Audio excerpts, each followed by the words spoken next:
Existe o mito de que a estabilidade do servidor público é uma capa que o protege de tudo. A verdade é que o servidor, mesmo concursado, pode ser demitido.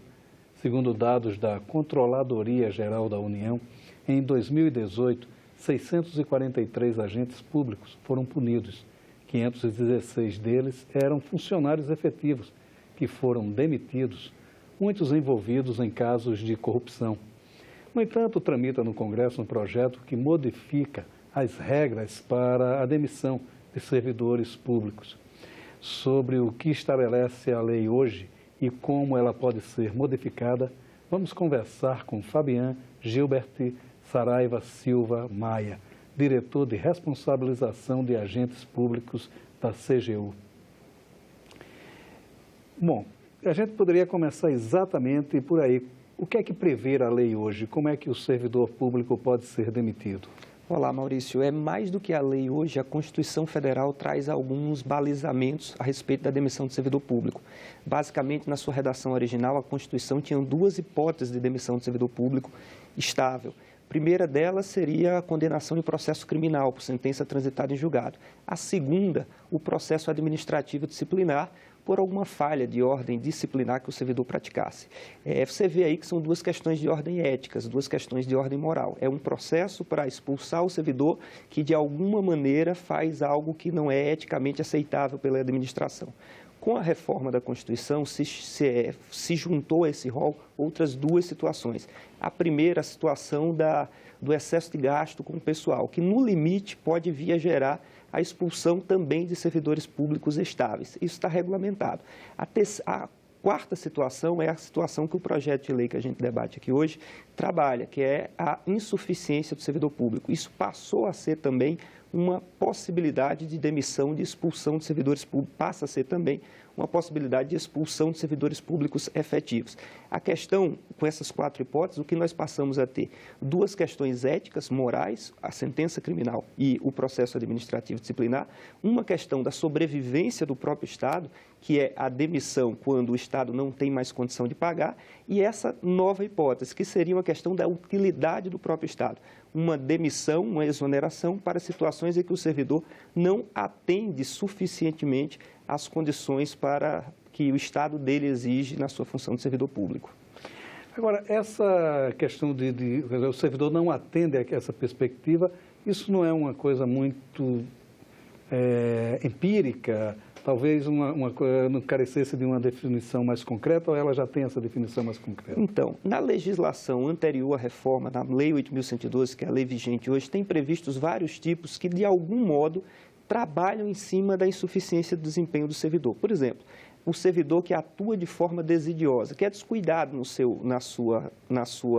é desleixado na sua atividade profissional. Esse servidor já pode ser, hoje, punido, responsabilizado com base na legislação vigente. No entanto, veja, não há uma análise global do desempenho do servidor público. O projeto de lei que tramita aqui no Senado busca justamente fazer essa análise global, ver a floresta mais do que a árvore específica. Hoje, a responsabilização da forma como ela está estruturada está muito vinculada à atuação específica do servidor. Esse projeto busca analisar o desempenho como um todo, o desempenho de todo mundo. Existem hoje, Maurício, no sistema análise de desempenho, se trabalha com análise de desempenho, mas normalmente essas análises de desempenho estão vinculadas a progressões, a promoções e não a essa possibilidade de expulsão do servidor, de correção do servidor pela sua baixa performance na administração pública. O projeto vem para isso aí, vem trabalhar em cima dessa questão da performance, criando, pelo que a gente teve contato com ele, criando nomenclaturas, criando institutos, conceitos que visam dar maior clareza, maior objetividade para isso, para não deixar que a norma caia no terreno do arbítrio. Pois é, que é uma preocupação sempre constante. Mas há também, o Estado ele tem se modernizado muito. Consequentemente, algumas profissões elas param de existir. O caso de Brasília era interessante, até recentemente ainda se tinha no bojo dos servidores públicos, açougueiros, por exemplo, porque o Distrito Federal tinha uma cadeia de supermercado por conta da deficiência, mas isso lá nos anos 70, né? Essa cadeia de supermercado acaba ali pelos anos 80, mas se manteve a profissão, o Estado teve que se manter, porque eram concursados, eram função de Estado ainda, né? Quer dizer, será essas distorções também corrigidas com a lei? A lei já permite corrigir essas distorções, uma readaptação desse servidor? Enfim, como é que fica essa situação? A lei, Maurício, ela é proposta pelo Poder Legislativo. Então, a gente que trabalha no Poder Executivo, se fica até certo ponto, nesse caso, a iniciativa não foi nossa, a gente fica até certo ponto tolhido na questão de se manifestar sobre o mérito dela. Eu estou passando um panorama geral sobre ela. Mas, pelo que eu vi, houve uma preocupação por parte do legislador, por parte do pessoal dos senadores que estão trabalhando na proposta dessa lei, uma preocupação em trabalhar menos com a questão da profissão e mais com a questão da funcionalidade. Um servidor, um agente público que entrou pela forma que entrou, por uma função, por uma profissão específica, ele de alguma forma hoje está desempenhando um outro tipo de função. E é o seu desempenho nessa função específica que ele esteja executando que passa de acordo com o projeto a ser medido, a ser avaliado. O projeto tem uma estrutura que essa avaliação não é instantânea. Haveria um ciclo de avaliação. Na primeira etapa, um planejamento que é feito entre as chefias e o próprio servidor. Eles estabelecem quais são os paradigmas, quais são as expectativas, estabelecem em conjunto, quase que em comum acordo, e a partir disso isso passa a ser analisado num período de tempo anual. Se o servidor tem um desempenho abaixo daquilo que foi pactuado por ele mesmo naquele ano, o projeto prevê que ele passará a ser acompanhado pela gestão de recursos humanos do órgão para, no ano seguinte, melhorar a sua performance. A consequência desse projeto, na forma como proposto pelo Poder Legislativo, é a seguinte, é que se ele, no intervalo de 2 anos, tem um desempenho insatisfatório, e o que seria o insatisfatório pelo projeto seria numa escala que vai de 0 a 10, atingir no máximo 3, se ele atinge essa nota tão fraca, por 2 anos consecutivos, aí sim ele poderia ser exonerado pela falha do seu desempenho. Ou, se no intervalo de 5 anos, em 2 desses anos, ele tem um desempenho negativo. Então, assim, olhando de fora, sem querer adentrar no mérito mesmo da proposta, que, como eu disse, é do Legislativo, a gente vê que, pelo menos, essa preocupação de evitar a interferência do arbítrio existiu. Tanto que, do projeto original que foi apresentado aqui no Senado, salvo engano pela senadora Maria do Carmo Alves, para o substitutivo do senador Lazier Martins, houve uma adequação. No início, a análise era feita por uma pessoa só. O senador Lazier Martins, acredito que provavelmente preocupada com essa questão da interferência, do arbítrio, colocou uma comissão formada por 3 agentes públicos para fazer essa análise de desempenho. Agora, atualmente, o servidor já pode ser demitido por uma série de fatores, mas a grande maioria dos casos do ano passado, mais de 600, mais de 500 foram frutos de atos de corrupção. Quer dizer, pelo menos a gente acha que havia um certo sentido de impunidade, um sentimento de impunidade. Mas que tipo de corrupção é essa? O que é que caracterizaria essa? As corrupções mais diversas, Maurício, vamos assim dizer, até atos de favorecimento próprio, de favorecimento de terceiro, de ajudinhas de baixa monta, recebimento de benefícios para fazer qualquer tipo de serviço, até atos de corrupções bem expressivos, como participações de organizações criminosas mesmo, que são sancionadas no Poder Judiciário e administrativamente por estar desfalcando o erário, desfalcando as políticas públicas dos recursos que a elas competem. E como é que a AGU atua sobre isso? Olha, existe um sistema de correição do Poder Executivo Federal, um sistema disciplinar. A princípio, todo órgão ou empresa pública ou fundação ou autarquia em que ocorra alguma irregularidade tem a competência para tentar investigar aquela irregularidade e viabilizar, se for o caso, a eventual punição. A CGU é o órgão que é o órgão central desse sistema, é o órgão de cúpula do sistema. O que é que ela faz? Ela supervisiona a atividade de todos os órgãos, empresas, autarquias e fundações do Poder Executivo Federal e tem também a competência para os casos mais graves. para os casos mais complexos. Então, é dessa maneira que a CGU tem atuado e buscando, especialmente hoje, talvez seja o nosso principal desafio hoje, fazer com que o tempo do processo seja o menor possível. A gente tem o ditado popular que diz: a justiça tarda, mas não falha. A nossa ideia é a justiça que tarda, de alguma forma, termina falhando. Queremos que o nosso processo seja cada vez mais rápido, para que o cidadão, a sociedade, tenha a resposta que merece diante de atos ilícitos. Há um caso que é emblemático de uma servidora do INSS no Rio Grande do Norte, que as pessoas chegavam para fazer uma reclamação do INSS, elas encaminhavam para um escritório de advocacia que agia contra o INSS, para o qual ela trabalhava, um escritório onde ela era estagiária, né? É um caso bem emblemático. Mas você passou 5 anos para punir essa servidora, né? Quer dizer, o processo demorou 5 anos. É um tempo bem considerável.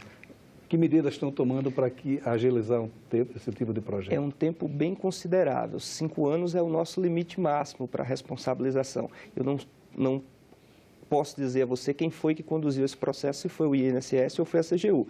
Seja quem tiver conduzido esse processo, a situação é grave.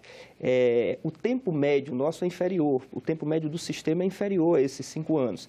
É por volta de 30 meses, mais ou menos, para se terminar um processo administrativo disciplinar.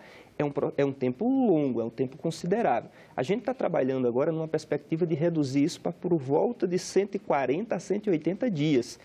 É esse o grande desafio. Como a gente tem feito isso? A gente está conseguindo fazer isso por um esforço muito grande na investigação.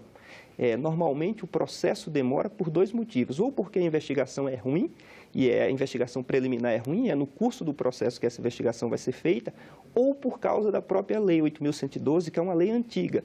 Ela é de 1990 e está cheia de amarras. Enquanto os outros processos no Brasil tiveram aperfeiçoamento, o próprio processo penal vem tendo algum tipo de aperfeiçoamento, o processo civil foi completamente reformado, o processo administrativo disciplinar não teve uma reforma tão profunda. Essa é uma pauta que, com toda certeza, é relevante e que, por ela, passa também a redução do tempo do processo administrativo. Porque até teve um caso curioso, né? Porque essa servidora, ela chegou a entrar na justiça requerendo a prescrição do crime, né? Exatamente pela demora do processo. Então, quer dizer, o combate a essa demora é uma coisa urgente e imediata, né? Está na ordem do dia, sem sombra de dúvida. Temos que investir forte nisso, estamos investindo, muita capacitação, muito treinamento, reforma nas metodologias de trabalho para reduzir esse tempo. E já temos alguns resultados interessantes. Você falou de um processo que vai com quase 5 anos para ser concluído. A gente tem processo que acabou com cerca de 50 dias recentemente. Então, já há avanços nesse campo e a gente acha que vai avançar cada vez mais para isso. Há um compromisso muito grande da Controladoria Geral da União, da Corregedoria Geral da União, em se conseguir essa redução de tempo. Há um fator interessante, porque o servidor público ele não pode ter participação societária, né, em alguma sociedade de cunho econômico, né? E muitos ainda fazem isso. Mas por quê? A pessoa acha que vai enganar o Estado? Como é isso? Exato. A gente tem melhorado bastante a nossa captação desse tipo de coisa, que a gente chama de sócio-gerência. O servidor que termina tendo uma atividade paralela e muitas vezes tem essa atividade paralela como sendo a sua atividade principal.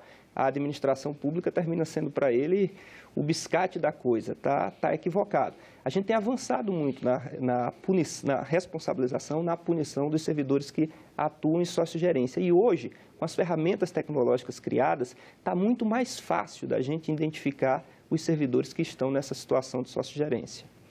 Isso tem provocado muitas remissões também. Como é que está esse nível de... É uma parcela menor, a maior é por parte mesmo de corrupção, mas ela ainda é considerável também, né? Ainda é considerável, é uma parcela que está presente lá, apesar de que, como você bem colocou, hoje mais de 60% das nossas punições estão vinculadas à questão moral mais grave, que seria a questão da corrupção em si. Se é que essa sócio-gerência não é, de alguma forma, de alguma maneira, uma forma de corrupção, né? É porque é uma não coisa deixa de ser. não deixa de ser também, né? E é interessante porque os processos analisados, eles vão desde o pequeno, que a gente poderia, o pequeno delito, até uma coisa de maior relevância, né? Sim. Por exemplo, e esses dados da CGU me parece que não chegaram a atingir as estatais ainda, né? Como, por exemplo, Petrobras e tal, esse pessoal, né? A gente tem atuado também sobre as estatais já e conseguido muitos resultados. Agora, por exemplo, em função desses escândalos todos que houve na Petrobras e em algumas outras estatais, a gente conseguiu viabilizar um quantitativo considerável de demissões. Eu não tenho um número aqui de cabeça, mas houve uma atuação forte nisso. Inclusive, uma atuação preventiva também, de aproximação dessas entidades para que elas, por si próprias, criem ferramentas de detecção e eventual punição desses ilícitos que ocorram lá dentro. É porque essas estatais, sobretudo, como elas têm um regime administrativo mais... elas são empresas públicas, né? Então, quer dizer, ela pode gerar despesas e contratar agentes financeiros, né? Quer dizer, isso pode criar na máquina um certo câncer aí que favorece a corrupção. Como é a atuação nesses casos específicos? Por um tempo se houve uma compreensão, especialmente nas próprias estatais, que elas estariam fora desse sistema que eu falei, esse sistema de correição do Poder Executivo Federal. Hoje esse mito caiu. Hoje elas sabem que estão supervisionadas pela Controladoria Geral da União em suas atuações e nas intervenções e irregularidades que os seus servidores, que os seus empregados públicos venham a fazer ali dentro do órgão. A gente está cada vez mais próximo dessas estatais, ampliando a nossa atuação sobre elas, justamente para evitar que as falhas lá aconteçam e sabendo que lá ocorreram muitas falhas recentemente. Por trás desse verniz, por trás dessa cortina de ser uma empresa, tem um regime mais fluido de gestão, a própria economia exige isso, se ocultaram muitos ilícitos. E a CGU agora, obviamente, agora não sempre, mas no início teve alguma resistência, tem trabalhado para isso, tem combatido muitas situações. Hoje, da boa parte dos processos que nós conduzimos lá na Controladoria Geral da União, são processos oriundos de irregularidades que ocorreram em estatais. A CGU, ela atua até a demissão do servidor ou há ainda uma punição civil, digamos assim? A CGU atua na esfera administrativa interna, então, sob o ponto de vista disciplinar, a gente vai realmente até a demissão. Mas, a gente termina investigando a situação toda, a irregularidade toda. Então, na parte final dos nossos processos, a gente encaminha para a AGU, para se tiver alguma situação reparatória ou mesmo de improbidade administrativa, e também para o Ministério Público, para casos de improbidade administrativa e casos eventualmente criminais. Então, assim, a gente não tem essa atuação externa, fora do Executivo, para na demissão, mas termina fornecendo subsídios relevantes para que esses órgãos também executem as suas funções. Porque a punição também prevê alguns outros mecanismos além da demissão, né? Como o pagamento de multas, a proibição de que ele tenha qualquer negócio junto com o Estado, até a cassação dos direitos políticos. A inelegibilidade. Não é? Sim, são o que a gente chama de efeitos reflexos da condenação, da condenação disciplinar. A gente trabalha ao final do processo para viabilizar que todos esses efeitos se efetivem. A ideia é que se o servidor não preencher os requisitos éticos, morais para estar na administração, ele sofra todas as consequências que o ordenamento jurídico permite. E aí a gente, por não ter a competência específica para fazer a atuação extra-administrativa, o que a gente faz é essa remessa para os órgãos. Um detalhe importante, Maurício, a respeito dessa atuação da Controladoria Geral da União é que durante muito tempo a gente estava simplesmente acima do servidor corrupto. Hoje a gente também tem uma preocupação muito grande com o agente corruptor, com as empresas que pagam propina, que pagam suborno. Hoje todas elas também são responsabilizadas pela Controladoria Geral da União. Porque sempre havia também aquela coisa, não, eu só paguei a propina porque eu fui obrigado. Quer dizer, essa obrigatoriedade, entre aspas, ela também é um mito, então.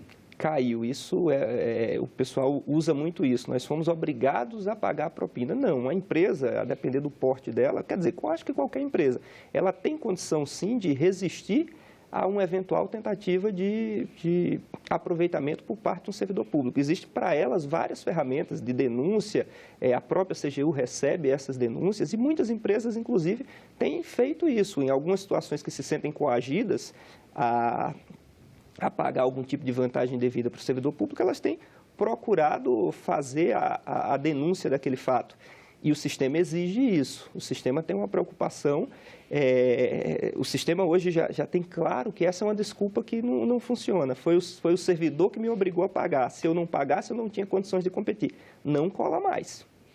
Agora, isso, de certa forma, traz um benefício imenso para o serviço público, embora a gente tenha uma visão de que a questão é apenas financeira, mas não é. Tem uma questão maior aí envolvendo tudo. Agora, o que também chama a atenção é que, mesmo esse número de mais de 600 punições em 2018, ela ainda é uma minoria dentro do servidor público. Quer dizer, o servidor público, ele, em sua grande maioria, ele é honesto. Eu não tenho a menor dúvida disso. Tenho certeza que a maior parte dos servidores são honestos e tenho certeza também que a maior parte dos servidores, voltando um pouquinho para a questão do projeto sob discussão, são servidores eficientes. Não tenho a menor dúvida quanto a isso. Acho que os desvios existem, os desvios não existem apenas na administração pública, é um mito muito grande que se tem, é o servidor público que seria desonesto, que seria, vamos assim dizer, que seria aproveitador de benesses do Estado.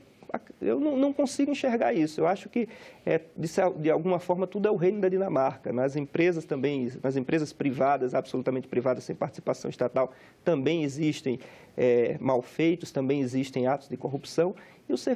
E a administração pública, o servidor público, termina sofrendo um certo preconceito, uma generalização que eu acho que é equivocada, sinceramente. Eu acho que aqui existem atos de corrupção, como existem em outros cantos, e aqui estão sendo punidos, como nem sempre são punidos em outras esferas. Em alguns casos de empresas, a gente até vê que a busca pela produtividade é tão grande que, não raro, o agente que usa, que dá o jeitinho, que faz uma série de situações para ter produtividade, termina sendo reconhecido, aplaudido, coroado. Não é o caso da administração. E eu acho que vai ser cada vez menos. O cenário hoje que está estruturado é de valorização do servidor honesto, de valorização do servidor eficiente, isso bem mais do que uma caça às bruxas ao servidor ruim, ao servidor desonesto. Claro que existe a preocupação em punir o servidor desonesto, mas eu acho que o foco maior da administração e tem que ser valorizar o honesto. E sem dizer que a corrupção ela não está só no setor público. Há casos de empresas onde os diretores, sei lá, têm as casas, os bens em nome das empresas exatamente para sonegar imposto de renda, né? Quer dizer, a retirada dele é mínima quando ele, na verdade, tem uma série de fatores que são pagos pelas empresas como uma forma de sonegar impostos. Isso também é uma forma de corrupção? Também não resta dúvida que é uma forma de corrupção. Inclusive, um detalhe interessante, em empresas que contratam com a administração pública, é muito comum, às vezes, quando a empresa começa a ser punida, a ser investigada por alguma irregularidade, a haver a transferência patrimonial dos bens que eram da empresa para os bens dos diretores, dos proprietários daquela empresa ali. Hoje, o sistema existente, o sistema normativo, permite, inclusive, Maurício, que a administração ultrapasse a personalidade jurídica da empresa para ir buscar o seu ressarcimento, buscar os bens que foram desviados por esses diretores da própria empresa. Quer dizer, o sistema hoje está se protegendo de uma maneira bem mais ampla. Bem mais ampla e crescendo sob o ponto de vista da sua eficiência, do seu desempenho. A gente tem melhorado as interações entre os diversos órgãos de combate à corrupção, não só nacional como internacional, para criar cada vez mecanismos que deixem claro que a ilegalidade não compensa. Essa talvez seja a grande ideia. Um dos elementos que eu acho que motiva a prática de ilícitos, de infrações, é aquela sensação de impunidade.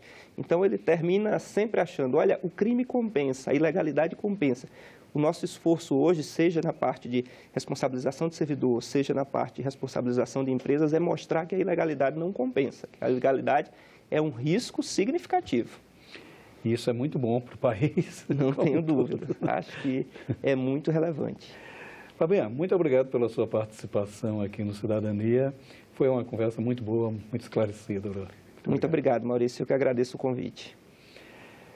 Para rever essa e outras entrevistas, acesse a página da TV Senado na internet, senado.leg.br/TV. Inscreva-se em nosso canal no YouTube. Para fazer algum comentário, crítica ou sugestão, telefone para o 0800 61 2211. É de graça. Obrigado pela sua atenção e até o próximo Cidadania.